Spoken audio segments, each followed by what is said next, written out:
Hello and welcome to episode 13 of Michaelanius. Today we're going to take an opportunity to talk about Marvel's first female superhero, outstanding, inspirational character that, girls could look up to and, you know, look forward to seeing in cinemas and how that epic journey of trying to rediscover their past in order to defeat the evil enemy in the future. And that's what I wanted to talk about in this episode, but unfortunately I realised that absolutely none of you give a shit about the 2004 film Elektra starring Jennifer Garner. None of you care.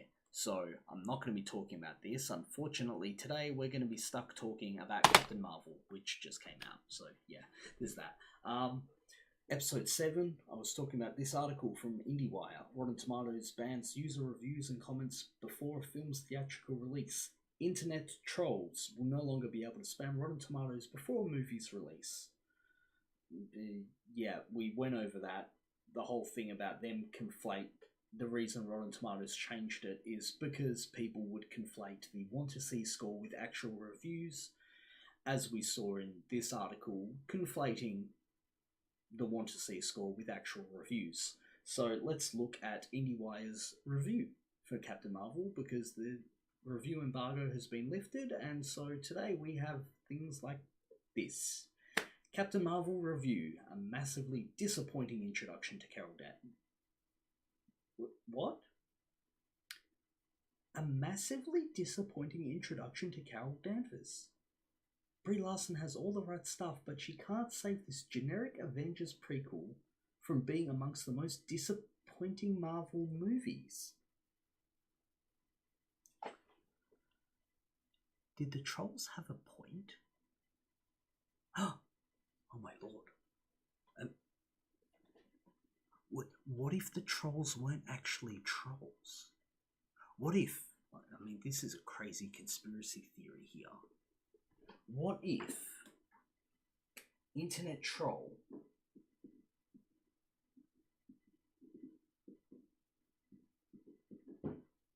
What if an internet troll actually just equals normal person?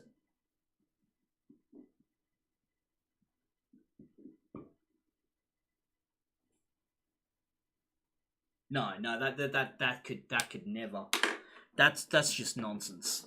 It's heresy. I should probably delete this video, because if anyone ever heard of such a heretical idea that internet trolls could just be normal people voicing their opinions in bulk like that, I would be run out of town, tarred and feathered. I'd probably just be summarily executed for voicing an opinion like that. But yeah, let's keep this a secret. So anyway, let's go through this. For a film that's almost completely incoherent for most of its first act, and seldom finds footing after that, Captain Marvel is rather clear about its one big idea. Yeah, blah blah blah. Oh, mansplains it to his promising female protege. What have we got down here? As generic and retrograde as Black Panther was specific and revolutionary, Captain Marvel is a frustrating disappointment at a time when every inclusive blockbuster is fought over as though it could be the decisive battle in our never-ending culture wars. How come Wonder Woman wasn't a decisive battle in the culture wars? I love Wonder Woman. That was a good movie. I think people like Alita. Have you seen the difference between the critic scores and the audience scores on Alita? Let's look that up. Alita Rotten Tomatoes.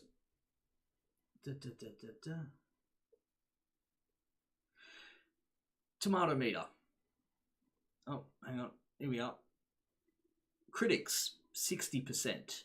Audience, 94%. How come, this had a female lead? This was diverse and inclusive. How come this wasn't a decisive battle in the culture war? Audiences freaking loved it. Who picks what a decisive battleground in the culture war is? Yeah, anyway. That's another movie coming up. Picking your battles. Yeah, fought over it as though it could be the decisive battle in our never-ending culture wars. This disappointment is only deepened by um, as much as this movie can be seen as a step in the right direction, it is so eager to get to the promised land that it trips over itself right out of the starting gate. The first and most fatal mistake. Yeah, it's Carol's contribution to this task are obvious. She can shoot laser fire out of her hands, but her control over them is not. Yeah. Um, some kind of hand in bestowing these gifts. Yeah. Yeah, anyway, point is, according to the review, not a good movie. However, the important thing we need to talk about in today's video, if you were a person who predicted that this movie was going to be shit, it's incredibly important for you to look at the reviews and find out whether or not your prediction ended up being reality. Because if, like, back in the day, I used to hate pumpkin. I would never eat pumpkin, wouldn't go near it. Thing was, though, because I never was eating pumpkin, because I was basing my assumption of pumpkin solely off my mother's pumpkin soup, which was terrible. Terrible pumpkin soup. But because I was basing my entire knowledge of pumpkin off my mother's pumpkin soup, it means that I missed out on various other delicious forms of pumpkin, like roast pumpkin, which is great. So one day, I was eating a burger at, oh god, what was it? Captain Munchies, I believe it was a place in Fremantle. It's open like 24 hours, but they had I bought a hamburger, and it had roasted vegetables in there, and there was this delicious orange sort of vegetable in there, and I was eating it, and I was like, this is fantastic. What on earth is this orange stuff? And my mate was like, oh, roast pumpkin. And I was like, this is what pumpkin is meant to be. This is real pumpkin. You kind of get the point I'm getting at there? If you never follow up on your predictions, you don't have that frame of reference. You don't have the checking whether or not your predictions were correct. If you're a manager and you're in charge of hiring people at a shop, how often do you check up on the applicants that you rejected? If you're saying, no, I don't like the look of this person, this person, they look like they wouldn't be a hard worker. How do you know if you're never checking up on those people after you don't hire them? No one does that. But if you're working on an assumption and your predictions, you need to check whether or not your predictions are accurate, whether you're accurately modeling the world in which you live in. It's a very important thing that you need to do, because otherwise,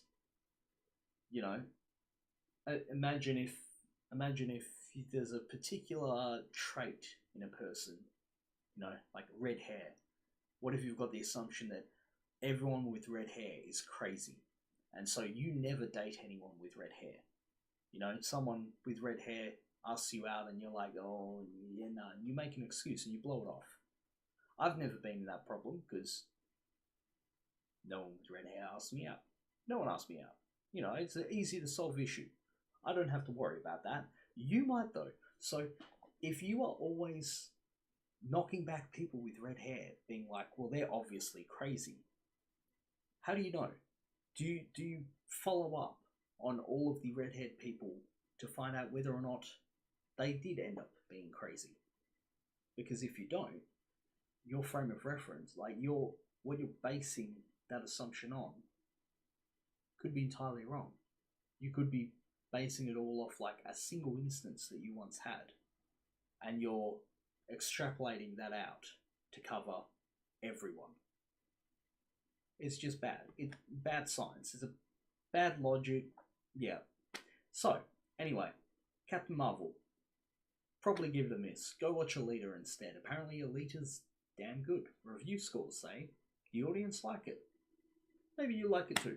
Go watch that. But, anyway, this was just a movie. Quick little clip going back and following up on my past prediction, which was that this is probably a bad movie. That prediction seems to be fairly accurate. So, anyway, I hope you've enjoyed watching this. If you have, please remember, like, comment, subscribe, hit the bell, put your left hand in, take your left hand out. No. Yeah, do the Macarena. I don't know. Enjoy yourself. I'll see you in the next one.